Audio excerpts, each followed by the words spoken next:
Imagine you are talking to your brother and you are about to receive an incredible award and you sense something is not right.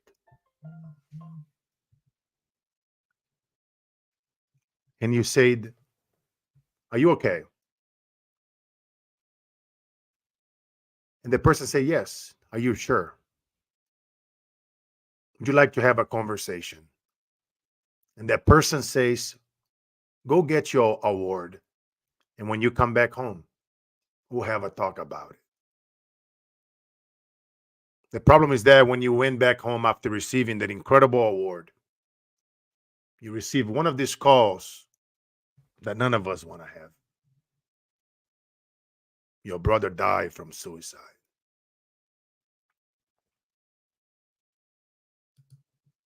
Ladies and gentlemen, today's guest is on a mission to reduce not just suicide, but domestic violence, make a massive impact in the entire world.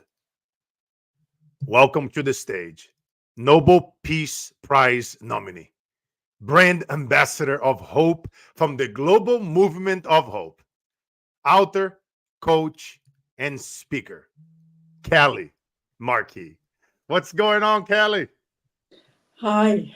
Wow, I am honored to be on this platform, and I have to confess that intro threw me. So I was not expecting this, but all I feel is emotions and like I want to cry.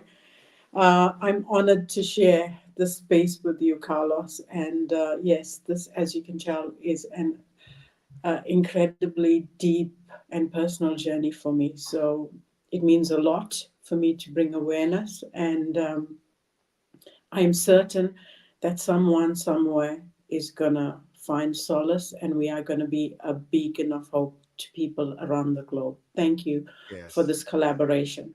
Now you are welcome, my friend. You know me. I was raised by a woman's I lost friends for suicide growing up. My mission is to end poverty, hunger, sex trafficking, organ trafficking, and is in alignment with yours. And we're gonna have an emotional, a powerful, a frank, a honest, a real, raw conversation here today. I mean, your story and some of the lives that you have impacted, some of the people that you are collaborating with, and giving them a voice. As I love to say, giving a voice to the voiceless. And I'm very looking forward to this episode. And I want to honor you for, just being who you are, my friend, bringing the love and the energy. And get ready, guys. This is going to be an incredible episode. And I want to start with, can you start by telling us a little bit about your personal journey, Kelly, and how you become an advocate for mental health and suicide prevention? Yes, sure. Thank you. So, I work in medical IT as a professional, and I love what I do. I had no desire to be an author, publisher, or an advocate. During lockdown, I felt compelled to write my memoir, Don't Just Fly, Soar. And this started with, I guess, the whole world going into a era where we didn't know what was going to happen and whether we were going to come out alive from COVID. And people from around the world was reaching out to me for, I guess, array of hope because I've endured so much. I'm an immigrant living in Australia now, away from South Africa for over 30 years. And I've had the whole gamut come at me, and each time I had to get up, find the resilience, and get back on the horse. So I think naturally people gravitated towards me for hope, and they were like, "How are you coping with this, Kelly? Because you seem to get through everything." And then it dawned on me, oh wow, yeah, I have gone through a lot, and maybe I can share and write. And I started writing my memoir, and when it was released, it was amazing. There are some amazing reviews on Goodreads, and people just identified with the fact that my personal experience resonated with them. And I was inundated with requests to write more. So, coming out of lockdown, I saw how we were making decisions on a global scale as organizations individuals and communities. And I wrote Making Sage Decisions, which again took the world by storm, and it's got 2 Nobel nominations. And life seemed to have taken a different curve. It was amazing. I was nominated for Women Changing the World Award, and that was held in London. I was attending the event live in London. And at the same time, I normally every day call my mom, who's in South Africa, and I have a conversation with her every day, even if it's just like, "Hi, how are you? What have you cooked for dinner?" And yeah, it just keeps that link. And while I was in London, the last 3 times I called her was on a video call, and my brother answered. And it breaks my heart to see where he was at. He was weeks away from celebrating his 50th birthday. So he was in the throes of planning a birthday. He was all excited, inviting his friends and family and, doing what he wanted to do. We were talking about the cake and what else he's going to do. And I could sense something was not quite right. And he knew I was in London for this award. And, I was sharing the pictures with my mom. So he was looking at the pictures as well. Because my mom and him are not on socials. And then he told me he was going through stuff, and I could see it was heavy on him. And I said, "You know what? I can help you deal with this. Let me know what you want me to do." And he said, "No, you know what? I do not want to derail your event. You focus on what you need to do in London. When you come back home to Australia, let's deal with it." And I was like, "Are you sure?" And he said, "Yes, I'm sure. We'll deal with it when you get back home." And I was like, you are more important to me than this event, so I'm happy to put it on the back burner. And he's like, "No. And while I was in transit, I got the message. And the first thing I felt, Carlos, was crushed.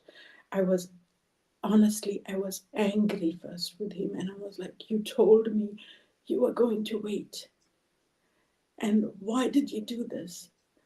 And, then I understood that I did not understand the magnitude of pain he was in. And he masked it from me because he didn't want to derail my life. And he wanted me to go ahead with what was happening in my life. And, he dealt with whatever he could in his way. And I've come to accept that it was his decision. But I still felt like you could have waited because that's what you promised. Anyway, I got back to Australia and I tested positive for COVID, so I couldn't travel to the funeral. It was the most excruciating thing I had to endure, is watching my brother's funeral on live stream and in isolation all by myself. And weeks after, when I recovered, I flew back to South Africa just to be with my family. And the things that unraveled, I was just in so many ways broken. And when you experience something like suicide, and I have to be honest with you, I never ever thought I would have to deal with the aftermath of suicide. I've, read about celebrities. I've seen people in the community. I've heard of people abroad. I've been around networks at work, at church. And I never ever thought it would be something that would knock on my door. And when I left South Africa, I was not the same person. When I got that call that I lost my brother, it changed life forever. And also seeing, the things that pushed him over the cliff were things that really hurt. And I thought, okay, what can I do? I have a passion for writing, and I discovered that people relate to it, but I was feeling broken. I was feeling like I just wanted to go under a rock and remain there. But then, when you lose a loved one and they are watching out for you, I could feel my brother's presence, and he was talking to me, and he was like, "You're going to be okay. And I couldn't feel it. I couldn't comprehend it. And I was like, okay, I need to start writing what I'm feeling. And I started writing The Life of Chandra, which is basically a synopsis of my brother's life. And it's also the tools and tips that we need for someone who's grappling with suicide, how to get into those preventative conversations. It's also addressing the elephant in the room, which I think is crucial because quite often as society, we don't address the elephant in the room. We shove it under the rug. And those that are voiceless and don't have the capacity to stand for themselves get shoved by society, by organizations, by the government, by the whole gamut. And they reach a point where they feel they have no hope. So that's why I wrote this book. And it came out of pain, sweat, and tears. And I thought, even if it just helps one life, it would be amazing. It was awarded Top Book of the Year 2024 by the International Associations of Top Professionals in New York City. It's going to be showcased in New York Times Square billboard on the 6th of September this year. And it's amazing. It's already touched so many lives and started reforms. So that's what pushed me into dealing with mental health and suicide prevention. Congratulations, my friend. Congratulations. As you are talking here, I was self-reflecting. Once upon a time, I wrote that letter. I was 6.5 years old. I didn't want to be here anymore. Oh, And wow. I'm yeah, sorry to hear that. my entire life, it was chaos. It was anger, it was hate, it was disgrace, it was abuse, mental and physical. I was hearing my mom being beaten behind closed doors, and stepfather would storm out of the house, and she would wipe the tears out of her eyes like if it was okay.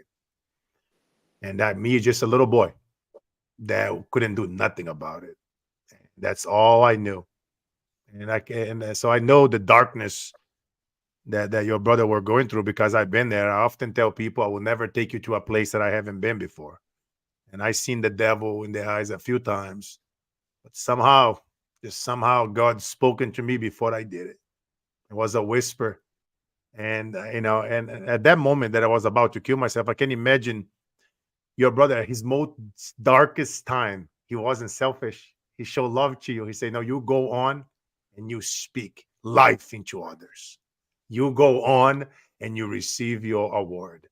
At his most darkest times, he wants his sister to go on with their reward. It's like as we can look at from so many different angles. And I know you, Kelly, and I know how I am, and I have a lot of clients and friends like you that lost somebody for suicide, and the imposter syndrome will kick in. Why didn't he just talk to me? We have the training, we couldn't do it, but some things in life is unexplainable, and it's just crazy. And I just want to honor you for all you are doing, all these women. I often talk about when we are speaking on a stage or on a podcast, is always 6 to 12% of people in the crowd. They are dealing with tremendous amount of mental health and suicidal tendencies, and it shows like this, and it stages like you and I speak, that you never know whose life we are saving. And right now, Absolutely. somebody out there right now, I know that you're not gonna pull that trigger. You are gonna make that call. You're gonna call people like Kelly. You're gonna call myself. You're gonna call somebody in your community. That is hope. You are not alone. We've been through this with our family and ourselves and our loved ones, and that is hope, my friend. That is hope. And Kelly, in your upcoming book, Echoes of Humanity, it's highly anticipated. I like to call it a true masterpiece with 20 incredible stories from individuals around the world. One of them is very profound to me because it's a woman with 2 kids, and my mom, she had 2 kids. It reminds me of my mom, my brother and I, and her 2 kids were disabled, and society told her to kill them. And you are featuring her story in that book, and the rest of that story I'm not going to tell you guys. You guys going to have to read the book or come and hang out with us in New York on August 31st. We're going to be doing a keynote there, some of my friends, and it's going to be incredible. And you guys don't have to come to New York to find out. I done a press release for Kelly. It's been picked up from all the major stations. We just released it today. Fox 40 and Bazinga and ABC, NBC, Boston Herald, you guys name it. It's about to go down, as I like to say. Yeah. This book will inspire you. Her brother's book, The Life of Jayendra. Highly recommend if you guys are going through darkness, through any mental health and thoughts of suicide, even if it's just that thought has ever passed through your mind. I want you guys to read it. I want you guys to read it and to study it and to have and to reach out. I always tell my friends, before you jump that bridge or pull that trigger, you better reach out, damn it. If not, I'm gonna go there in the cemetery. I'm gonna blow the whistle, and I'm gonna give you the red card. You better freaking reach out. You know. But but Kelly, tell me something. What inspired you to write this book, The Echoes of Humanity? And most importantly, you share a little bit about the previous book. What message do you hope to convey through it? Let's give them a little teaser about The Echoes of Humanity, because it's a masterpiece. Absolutely. So, yeah, these are authors from around the world, and they have all shared their lived experience. It is raw. And when I read all of the stories for the first time, I was like, wow, people are going to identify with it. And what inspired me to do this project is, again, coming back to my initial book, which is Don't Just Fly, so a memoir. When my debut book was released, I actually donated a few copies to an organization, a nonprofit in South Africa for Women's Month. And they farmed it out to women that they thought needed to read the story. And while I was in Australia at about 3 a.m., I got a message on Messenger from one of the readers that had been gifted my book. And she said to me, I'm reading your book. Someone in this organization handed it to me. And she said, this is the first time in 6 months I'm actually feeling like I can have hope again. And then she said, I need to talk to you. Can I call you? And I was like, yeah, sure. So she called me on Messenger. I didn't know this person from above. And she said, I just needed to know that you are real because I'm reading your story and your experience, and I identify with so many things. And then she said to me, my husband had actually committed suicide on my birthday, and I haven't had a proper meal for 6 months. I haven't slept properly for like 6 months, but I'm starting to get a glimmer of hope as I read your book. And I was like, I had goosebumps. And as I talked with her, she shared a bit about her personal journey and where she was at and the things that had derailed her. And, we cried, we prayed. And then I thought, wow, this is profound. If I look at Goodreads, there are like thousands of amazing reviews on this book. But if it just touched that one life, Carlos, it has, had its impact. And I decided I was going to use my life, my experience, and my storytelling to reach out for others. So I created a publishing house, Markey Writing Academy, to give a platform for other writers, those that normally don't get their voice heard, and also to get other people to expose themselves to this experience so they can glean from it. Because if people are gleaning from my experience, they can glean from other experiences. So that's how Echoes of Humanity was born. We have authors from South Africa, Canada, UK, US, Australia, and it's incredible. So we're doing the launch in New York, and we're having a book tour in Sydney in October, and then we're having a tour also in South Africa. So it's taking the world. Wow. Wow. Just incredible, my friend. Incredible stories. And, you tragically lost your brother to suicide, which has, deeply influenced your mission. Everybody here we can hear. And in your words, in your sincerity, in your presence. How's this personal loss shaped your approach to mental health advocacy, Kelly, which is a highly needed subject. I often speak corporations around the world, and a lot of my clients through our speaking on stages, and is a topic that is highly needed, more than ever. Right now, like a lot of mass layoffs, a lot of these corporations, it's a lot of stuff going on, and it's keeping increasing. And how has this shaped your approach to mental health advocacy, Kelly? Absolutely. So I think the first thing is never take anything for granted.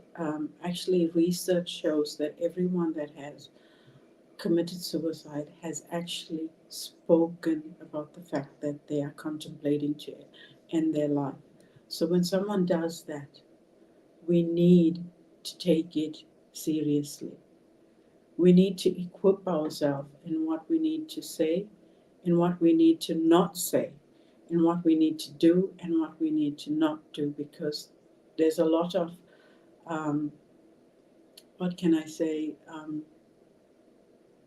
bad things that can come out of the situation. And there's lots of ignorant statements that also, people would say during this time when people are dealing with the aftermath. And I can delve into that on a more personal capacity if you want me to. But in terms of, the mental health advocacy, we already know the global stats. It's staggering. However, also to that facet, I'd like to draw the fact that in some countries, suicide is considered legislated as a crime. So it's not even reported when it happens because it's tarnished as a crime. And those that attempt suicide, it's not even reported because, they could go to prison. So we already have that gap and the data is skewed. So imagine if we have conclusive data, how much more, you know, insane this data is going to be. So for me, that's what made me step up. I'm like, I work in medical IT. We do a lot with, clinical data. And when I looked at this and I looked at the facts and figures, and I was like, there's so many voices and, humans, people that people love, cherish, lives are lost, and they do not even form part of the stats, Carlos. Wow. It makes my heart bleed. So we need to stand up for those people. And we need to bridge the gap. We need to change the narrative.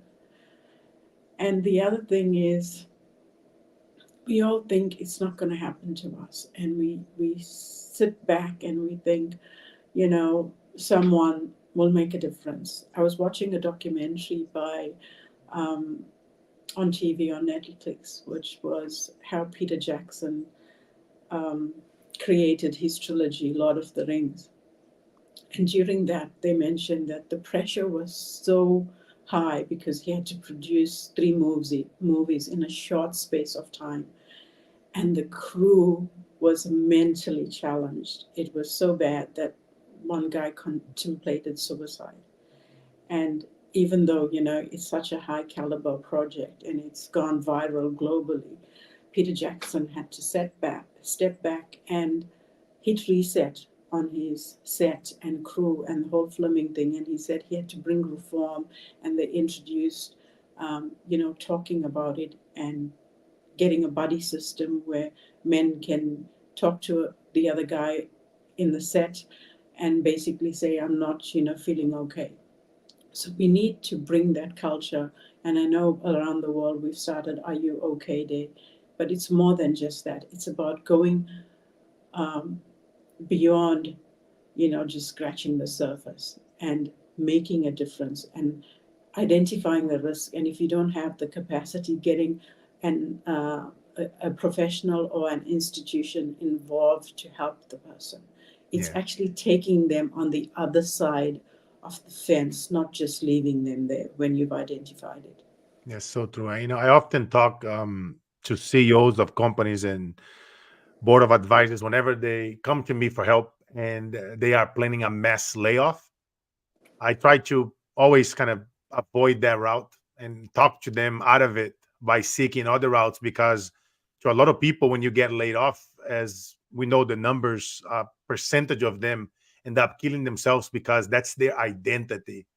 Their job, they've been there for so long. And a lot of us, we build our identities around our professions and our careers, and when that is taken it away from us, and unfortunately, those thoughts of suicides, and I'm big in avoiding at all costs, mass layoffs, and really trying to find other ways to restructure, and so many things that we don't really think about it. It's like you say, like, we really don't know what these people, and it's the people that you least expect in your own homes, our neighbors. Look at Robin Williams, made the entire world happy, but deep inside, just broken in pieces. I love that guy. Got an Oscar in every single area, in happiness and drama, and areas that he was not even great at. One of the greatest of all times, but deep inside, he was making the entire world happy, but not himself. And it's something that, it doesn't matter how much we understand the mind and AI, and it's just, there are places that we're never going to understand. Can you share with us, Kelly, uh, key experiences from your journey that have fueled your commitment to giving a voice to the voiceless? That is deep into my heart, giving a voice to the voiceless, Can you share with us some of those key experiences that have fueled your commitment to give them a voice? Absolutely. So, as I started, I mentioned I was really angry that my brother masked his real emotions. And I feel so often as society we do that. We don't really, come forth with what's really going on, what's bubbling beneath the surface. And people feel like they need to project, which is sad. And I felt sad that even my brother needed to put that mask on with me. It's a sad society when we live, when people cannot be real. And we often hear this. He committed suicide. And I talk about this in my book, The Life of Jayendra, which is on the screen also. I have it here. It's that phrase, actually, the word committed gives people in their psychology that committed is a crime. And because it correlates to a crime, we put that person in the basket. And that's why, even when someone's suffering and cannot comprehend the next step or how to get out of that season, they feel entrapped, because as society, we've labeled it, we've tagged it, and we give them that place where we push them with no hope. And in my personal experience with my brother was in an accident when he was 19. He lost the use of his right hand, so he became disabled at that age. And in South Africa, there's no likes of support for the disabled. And he was pushed into a box and shunned by society. And I think as a human being, he had an unfair shake and he had no future. And he had no voice. And in so many ways, from um, my experience, I tried to take him on a journey to say that, it's not the end of the world. There are other options. And I think from having that conversation with him, he saw that there was light at the end of the tunnel. And I could see the change and the shift in him. And I appreciated it. I appreciated that it had given him wind beneath his wings. But then there are people that behave badly and push, those that don't have choices, those that are disabled and unemployed, they take advantage of them. And these are the people we need to call out. We need to address bad behavior and not march on, not, be part of the bandwagon and think, oh, yeah, it is okay. It is not okay to turn human beings into stats. So that's why I'm committed to creating a voice for the voiceless. Wow. I love that. I love that. And it's one thing that I hate the most is bullying. I've been through it. And, I see a lot of kids that take on their own lives because of bullying, in college, in schools, online, virtually throughout COVID, when they were going through school. And it's like people, they don't understand. Words have power, the words, and we can learn. I'm a big study and student of history and philosophies. I study a lot of the greatest, from the early Roman empires to Nelson Mandela and Dr. King and many of them. And whether you say something good or bad, if you say something long enough, often enough, people believe you. And look at Hitler, right? Say it often enough, long enough, and somehow was able to get and to do what he did, the evil acts that he did. And we have to be careful with the words that we use at our home, at our school, at our friends, something that I go deep when I'm out there within corporations. I go deep in emotional intelligence, making sure that we go deep into that topic and wellness within our sales teams and organizations, because we think we might know. We have assumptions, as leaders, as CEOs, but there's a lot of stuff that doesn't come to the top. That think it takes people like you, Ken, and like myself to come in within these organizations and do a workshop and go underneath and the layers of the onion and talk about it, EI, emotional intelligence. And because once we uncover some of those things and that stigma that goes on, and often once you talk about and you deal with these things, there is so many magical things that can happen in the way how the environment changes in any organization. And what steps, Kelly, can individuals and communities take to foster a more open and supportive environment for discussing mental health issues? What is the biggest one or two there you advise others? Absolutely. So, excuse me, yeah. So, as we touched on, we need to destigmatize, the fact that someone has, you know, uh, killed themselves. And I think the first thing we need to do is change the way we talk about it, and take away the negative connotation from committed, and have a mind shift, and be able to, even with the aftermath, have sensible conversations. And I'm going to go deep, if you don't mind.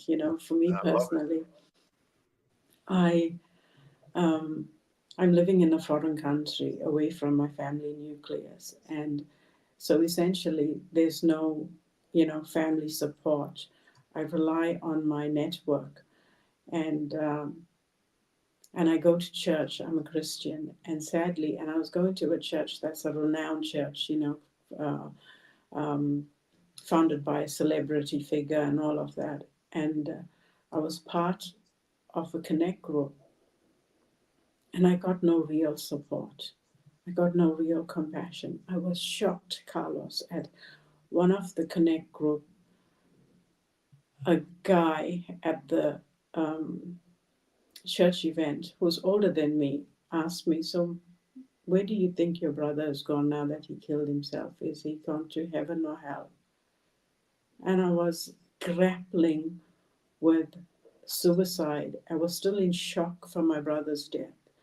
And the leaders of this group and slash church were sitting around and basically didn't do anything. So when you say, how we could handle it, firstly, we need to purge ignorance. We need to know how to deal with the aftermath, and there's no black or white. And I go in detail, with discussing this. And also, people that, may take their life from suicide, they belong to different religions. Don't make assumptions of people, and don't judge people based on your religious beliefs.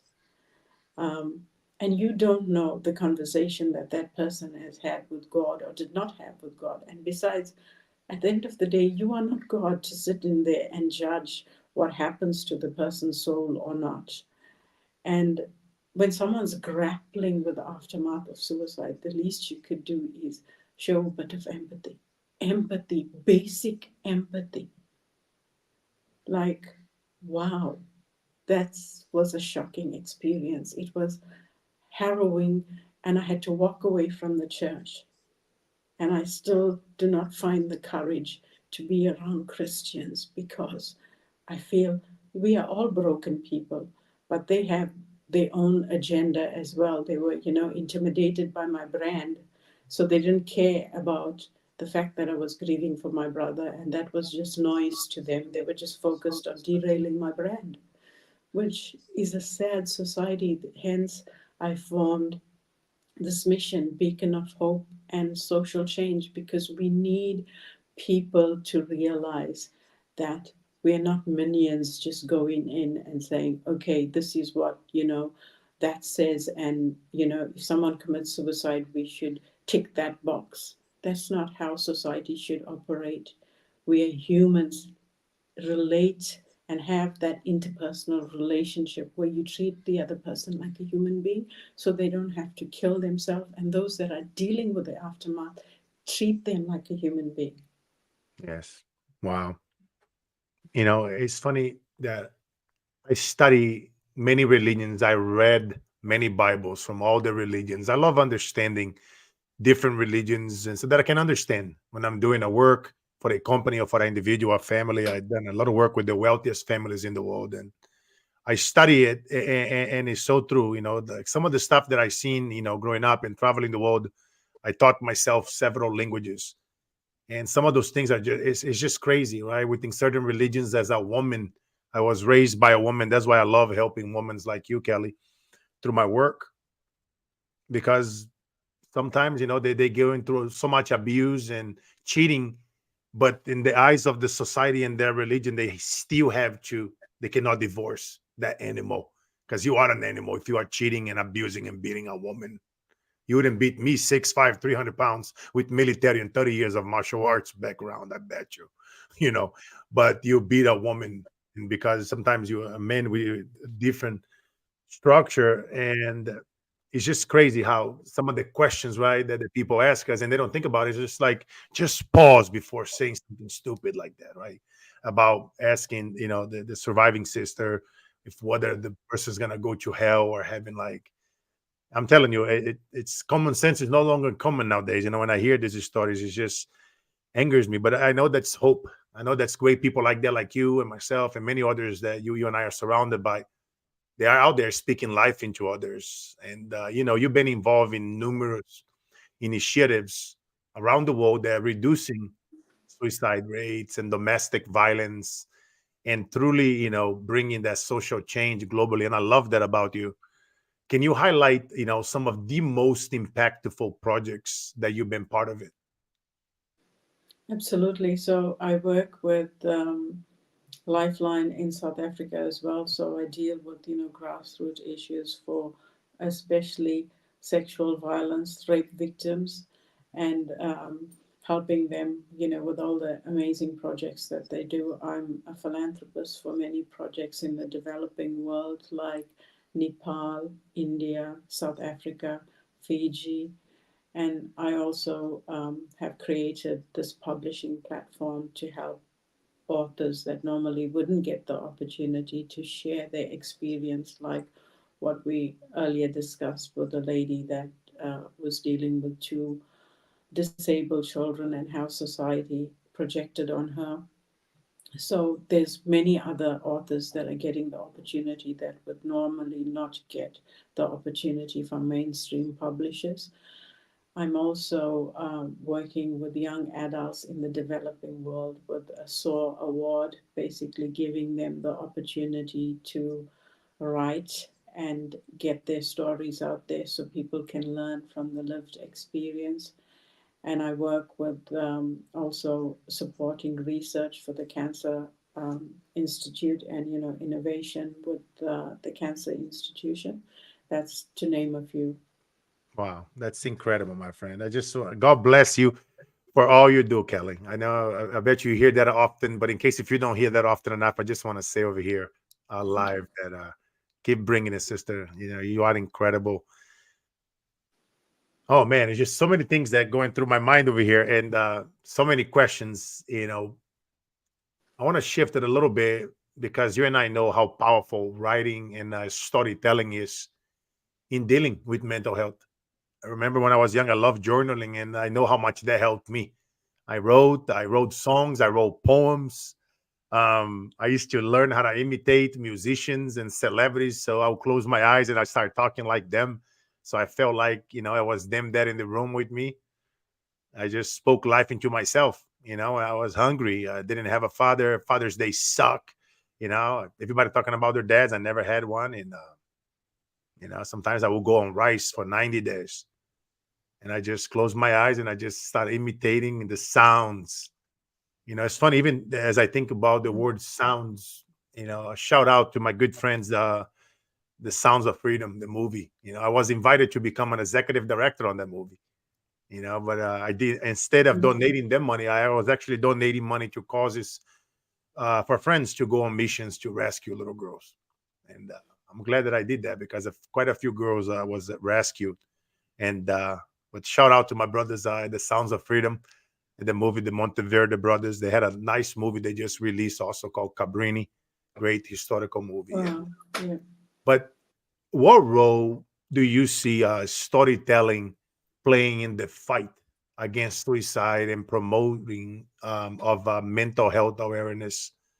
Kelly, I know that you and I have a off-topic conversation about that woman that came to you, at the 3 a.m. and her husband and just killing himself for her birthday. That was some crazy. But let's talk a little bit more about this. What role do you see? The role of storytelling and writing, something that you and I are very passionate about, that we teach, that we preach, for others to embrace it, because everything starts there, right? Whether you're dealing, and from that darkness, from making a decision right now. If you guys are listening to Kelly and myself, and you feel inspired, you can hear in the tone of our voice, you can see our facial expressions that we really care. And that's why we support so many causes. We donate our time. We get out there. We inspire others. We put ourselves around celebrities and athletes and musicians and CEOs so we can inspire them. So collectively, we can inspire hundreds of millions of people, because by ourselves, we can only do so much. And pass the baton to you, sister. What do you think about this topic of embracing Absolutely. a storytelling in combating, this issue that is so, this poison, this virus that's growing so much on a global level? Absolutely. I think it is, one of the greatest tools we have as humanity and, on an individual scale. As I mentioned at the beginning, I had no desire to write a book because I love my day job. I enjoy what I do, in terms of my day job. But my whole brand as an author and publisher now has taken a new shift because people resonate with my story. And I think what I get from all the reviews and the feedback is that they love the fact that I share my tangible experience. It's not fluff, it's what I get constantly. People read it and they go, wow, I can relate. I love how raw it is. I love that you share. And the stats actually tell us, and research, that people identify with the story more than giving them facts and figures. So, rather than quoting all of this data and all of that, we can use our lived experience to bring hope. And I'll share my experience when I wrote my first book, Don't Just Fly. So, my very first radio interview, the guy was interviewing me, and he was compelled, obviously, to read my book because he was going to interview me. And while we were live on air, he shared and he said to me, I normally don't read nonfiction books, Kelly. I normally read fiction because it's my way to cope with life and it helps me escape from reality. And I am currently reading the latest Star Wars book. And he says, I have to tell you this. I had to put Star Wars down several times because your book had me gripped. And I was like, wow. And he's like, and every story that I read, it resonated with me. And this was live on air. He was like, I would highly recommend this book. So that's the power of storytelling. It changed a genre from a hardcore Star Wars fan to a Kelly Markey book. So yeah, trust me, if you keep it real, people will identify. I love it. I'm a big Star Wars fan myself, and I'm a big, and I'm a big fan of you, my friend, and I'm glad that our cross has passed, and we are just getting started. And I often tell people, man, that's how I wrote mine. I started journaling a long time ago, and I took my time to put it out there. I journal, but now I always inspire people not to take your time, to put your story out there, because writing, journaling right now, going through darkness. It's funny talking about Star Wars, and you all that darkness that Luke went, growing up, and Dark Vader, and you know, wow, wow, wow, wow. And one thing that I was just thinking about here is a story that you and I were talking about this offline, and I told you something very meaningful, which is my grandma. She was a housekeeper, and she used to clean the house of the professors. They travel to the big city, and then there was a house for professors to stay if they don't want to travel back a couple of hours away to their homes. And my grandma used to clean. She used to be the housekeeper at their house where the professors hang out after they slept there. And she always took their books home. And Les Brown, his book was often talked about at the kitchen table, and she learned all his quotes, all his phrases. And sometimes, my grandpa would come home and drunk. He was a military Wow. man, policeman, and he would abuse us. He would beat us. And her and I, we would push the furniture against the door so he wouldn't come back in. And we were crying, but then she always say, "Hey, son, é melhor sorrir do que chorar. It's better to laugh instead of crying."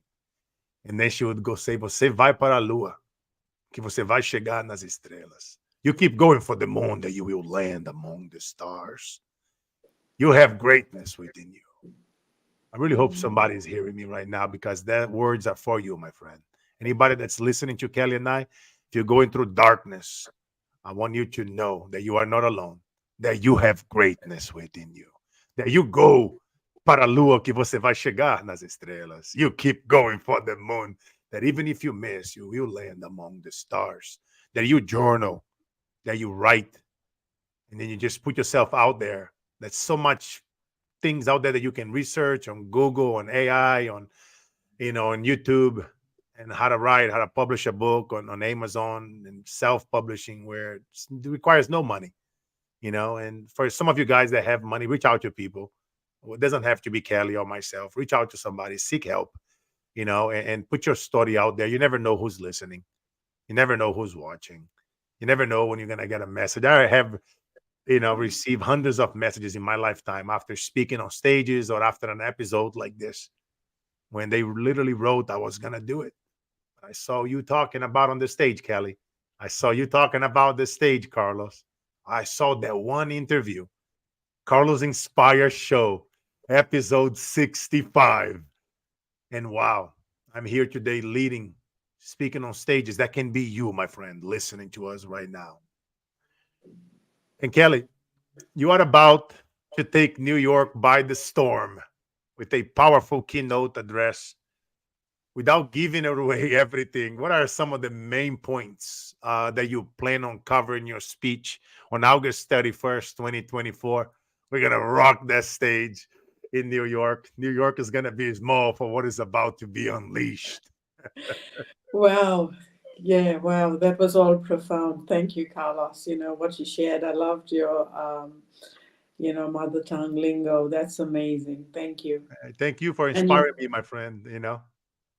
wow. And yes, even if we just inspire one person to, move a step closer towards, recognizing that they need help, this will be worth it. So, yeah, we're going to make the Big Apple look um, bigger. So, yes, I'm looking forward to being in New York on the 31st of August this year, and also launching Echoes of Humanity. I'm also going to showcase the life of Jaindra, which is in New York Times Square in September. Part of my keynote is actually inspiring people from around the world to take heed of how we can proactively change the narrative, and more so, what our echoes are leaving for humanity, because we are creating history and history matters. Yes. Amen to that, sister. Amen, my friend. One thing that I will share with you guys over here, I'm actually, what can readers expect from Beacon of Hope when it releases in October 2025? This is going to be an incredible masterpiece, my friend. Beacons of Hope to be released in October 25. But what can you tell us about that and how you hope it will impact the entire world, my friend? Absolutely. So this is a catalyst for change, building a better world. And I haven't yet released Echoes of Humanity. That's, earmarked for New York in August. And I've been inundated with requests to write another anthology. So this is how Beacon of Hope was born. And I'm hoping to give the platform to global leaders around the world to actually show us how they've been the beacon of hope, to bring that change for society. And hopefully this book will give people around the world something to look forward to, in terms of there is light at the end of the tunnel, and we can all make a difference, even at our grassroots level. Do something good for the person beside us, the person that's, at the supermarket store, on the bus, at work, whatever. We can all be that beacon of hope in some way. Yes, yes, and yes. No, wow. And Kelly, what practical advice do you have for individuals who are struggling with suicidal thoughts right now, as they are listening to us live, or they are listening to us on the replay once this podcast is featured? For everybody here, every Monday at 7:17 a.m. Pacific time, we release new powerful episodes like this. We record them live the week prior, and we release them every Monday. If you guys want to, keep coming and drop a review, and we are everywhere. We are on Apple, we are on Spotify, we are on iHeartRadio, Amazon. If you guys that have smart homes, just say, Alexa, play the Carlos Inspire Show, episode number 65, with the greatest Kelly Markey. And Alexa will play, and Wow. yes. And but what practical advice, Kelly, do you have for individuals who are struggling with suicidal thoughts, or who knows somebody who is? So, the first thing I would say is get help. Speak to somebody. If you are not comfortable with speaking to a professional or an organization, speak to someone that you trust. And sadly, Carlos, people are also in isolation where they have no one that they trust. So we have to be real about that. So I would say, if you have no one that you can trust, or even if you think, you would open up to someone and they would ridicule you, pray, take it to God, and I assure you that there will be a shift. Yes. I always say prayer doesn't need proof and needs Yeah. practice. Come on, brother Carlos. Say it one more Amen. time. Prayer You doesn't got need it. proof. It Wow. needs practice. Let's I freaking love that. I always say, man, I've seen darkness so much, so many times in my lifetime. And for some of you guys right now that are struggling, maybe you are recovering. I have a lot of celebrity clients over here in LA that went broke because of COVID. The studio shut down. Their expenses were so high, and they are human beings just like you and I. Sometimes people, they see them on the streets, and the first thing is like, "Can I get a selfie?" But some of these people are broken inside. They got debts. They lost all their money, and they lost their homes. And sometimes when you see a celebrity next time, ask them, how are you really doing? Ask that question, and watch their whole entire facial expression change. Because normally the first things in when we see them is, can I get a selfie? And it's like, I don't even want to go there, but Yeah. how can loved ones, Kelly, and communities better support, those who are dealing with mental health challenges, in your opinion? Wow. Okay, I'm going to keep it real, Carlos, again. And when I went to South Africa after my brother's death, I discovered some gross facts. I discovered that my brother had actually reached out to people. He had actually sent text messages, saying, "You're pushing me to suicide." And nothing was done with that. And after he was dead, people were talking about it, and it felt ridiculous. I was shocked. And what I would say is we need to identify the risk factors and we need to take it seriously.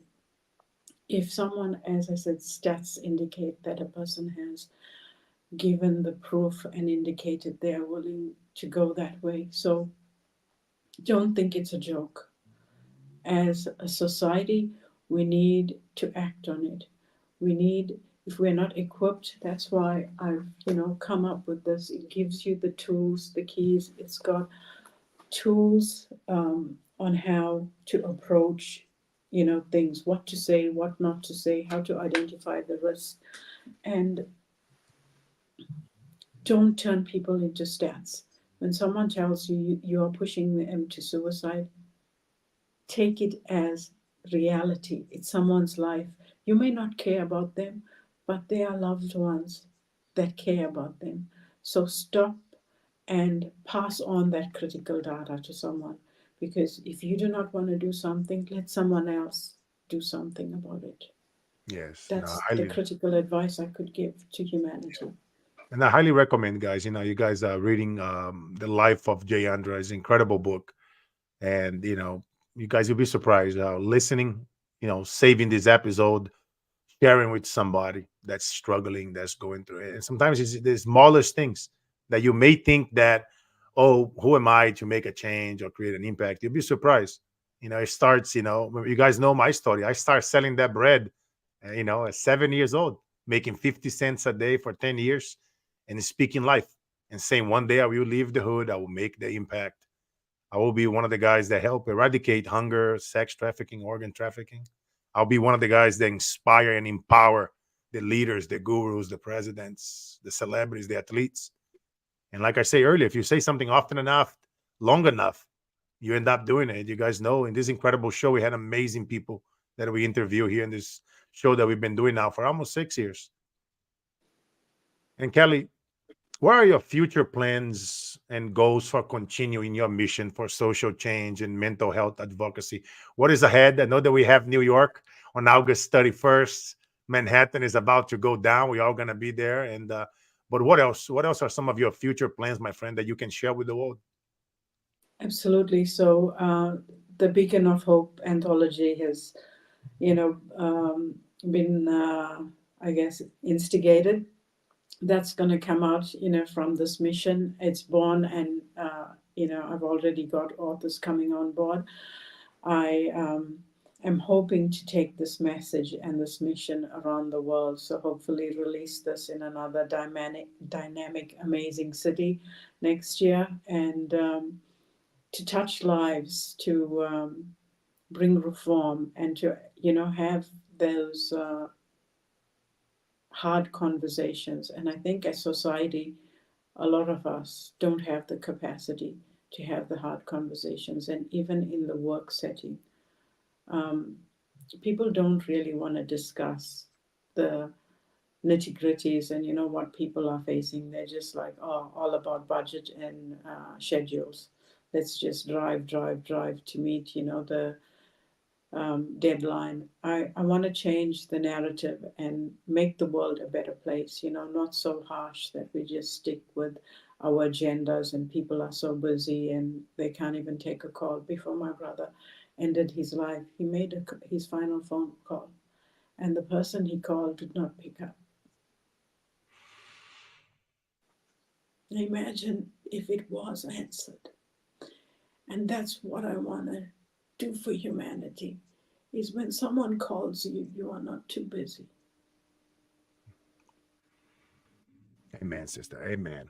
I know that He's smiling in heaven right now because we are connected and we're gonna save millions of lives. Yeah. And I want you guys to let me know as we're getting towards the end of this show, which I had so many more questions here for Kelly, but you guys, wow, what an incredible episode, my friend. I appreciate you and God bless you. And guys, if you guys are listening to us live and watching us live on social media, let us know what city would you guys like her to do the Beacon of Hope. We're taking New York Oh, by the yes, storm next month. Let us know. Let us know because Kelly and I we're gonna listen. We're gonna probably be there again in October absolutely. 2025. What do you guys want to see? LA, San Francisco. I got follows around the world. Dubai, Toronto, Monaco. Let us know. Nigeria, Sao Paulo, Rio de Janeiro, you know, Kuala Lumpur. Absolutely. We have You people are around the world. exciting me, Carlos. Yes, I know. Yes, I speak globally, and I have so many incredible followers and friends and fans around the world. You guys are family to me. You guys know, like this show is free, and the goal of this show is to provide free education, inspiration that incites change. I want this show to be long after I am dead, a place where somebody can come over and listen, and just you guys know me. I'm always trying to extract the best out of my guests. As you guys see Kelly over here, emotionally for you guys watching live with tears coming out of her eyes, and that's how we play. It's real, it's raw. It ain't no GPT or ain't no fake or teleprompt, none of that stuff. It's just us over here off the cuff, being ourselves, two human beings being human beings, not human doings. As we are too often out there, and sometimes we don't take the call, or we send a text message back with a freaking emoji, like just call somebody back, pick up the phone, check on people, check on your friends. If you notice any behavior differently, just call them, push them. Like, you know what? Screw it. We're going to have the conversation now, and inspire them. Share with them Kelly's books, my books. Share with them this episode. We had other great episodes as well in the past that we went deep, but today we went deep. Today, tears were shed over here on this show, and this show is gonna be here long after Kelly and I are dead. And if you are listening to me after I am dead, just don't ever give up. Just keep it going. Just like I wanna go, but now God say ain't going yet, kid. You're gonna inspire a billion people in your lifetime, and I am going, but not by myself. I'm gonna do it with Kelly. I'm gonna do it with all my friends, with all my past mentors and friends, Les Brown, Tony Robbins, the entire Sharon Lecter, the whole gang, all of us together. We can do more. By ourselves, we can only do so much. And Kelly, before I ask you the last question, which you guys already know that listen to the show for years, what is the best place they can follow you, that you hang around the most? I know that you have your website, kellymarkey.com. But what else? What do you do? Spend most of the time on social media? Any particular channel, or kellymarkey.com is the best place for them to follow you? So, yes, sure. Kelly Markey, and also I'm on LinkedIn. I'm on Insta and Facebook. So whichever All by channel people, all by yeah, Kelly Markey, correct? yes. Awesome. So easy name, guys. Kelly, Kelly Markey, Markey.com. And where you guys can go and follow up my sister here from another mother. And now, Kelly, it brings us to the last question of the show. It's your eulogy. It's 60 years from now. We are 100 years old. And your friends, your loved ones, they're all going to be there. Going to be drinking some wine, listening to some great music, Guns N' Roses, AC/DC, maybe some tango, whatever you guys like listening. And somebody going to read your eulogy, your loved ones, your best friends, and they're going to say, Kelly Markey was ... In your own words, who was Kelly Markey?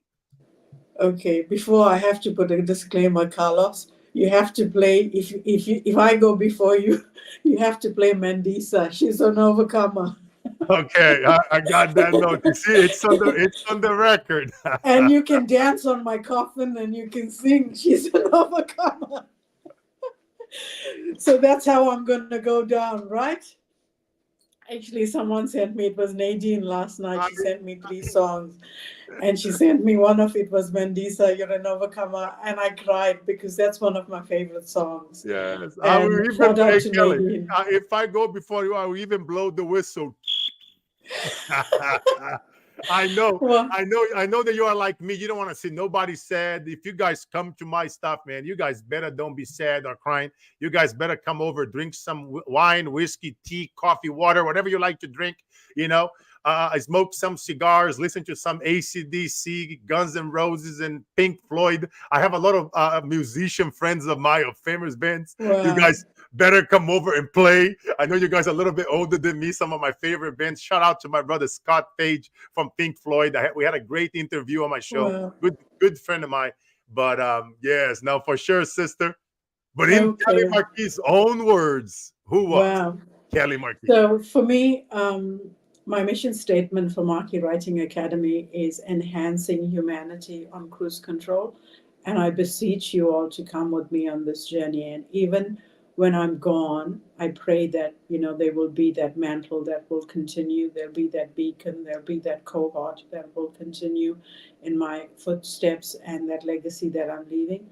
I have already shattered a few glass ceiling, and what I want to leave is actually a changed world, a better world. So I'm hoping that there's people from around the globe that will actually walk this journey with me and continue when I'm not here.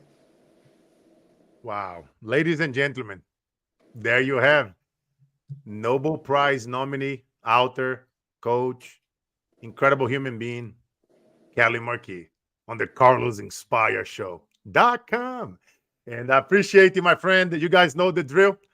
Life, it's all about the mission, never the commission.